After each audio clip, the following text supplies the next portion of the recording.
Hey everybody, it's John Pagano, Historical Interpretation Supervisor at Henricus Historical Park.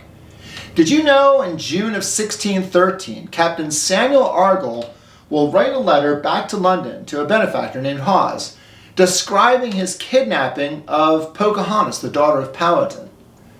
Now he's writing this letter and describing some of those details about her kidnapping. And what he does describe is a reason. He says that he had heard from other Indians that Pocahontas was living with the Potawatomis, and their tribes are in northern Virginia today. But he's going to sail up there, and he's going to get her from the Potawatomis and bring her back to Jamestown, where the government can offer her back to her father to ransom. Getting back what? Well, supposed English prisoners that Powhatan and his tribes were keeping. So he would get Pocahontas, and they would do an exchange.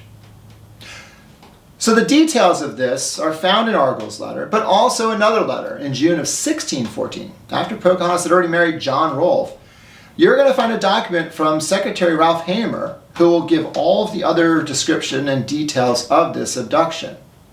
As it turns out, Captain Samuel Argall is going to lay a strong hand upon the Potawatomis. The Potawatomis are going to be told by Argall that if you don't give me up Pocahontas, I'm not going to continue trade goods with you. Argall had already traded with the Potawatomis, so the Potawatomis had a decision to make. And the decision would be keep the trade goods or give up Pocahontas. In the end, after a council meeting, the Potawatomis would decide to give Argall Pocahontas. So how did it happen? Well, what happens is described by Hamer, where it'll be Japazeus, the leader of one of the Potawatomi tribes, who will tell Pocahontas that she's requested to come on board Captain Argall's ship for a gathering. Now, the wife of Japazeus is going to discuss this with Pocahontas, and there's going to be an issue where Pocahontas apparently reveals that she can't go on board Argall's ship without an escort of her husband, described as Kocoum. So Pocahontas, in that letter, is described as being married in 1613. So without Kocoum there, the wife of Japazeus tells her, I will escort you on Captain Argall's ship. They get on board the ship, there's a gathering, there's food, there's drink, and everybody tends to get a little sleepy with a lot of that.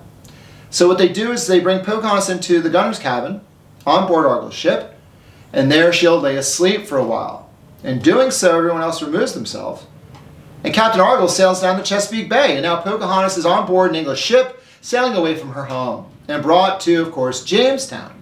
There it will be that the governor and all the leadership will offer her back to her father for that ransom. And those details are found in those letters of Argall and, of course, Ralph Hamer. Thanks for watching.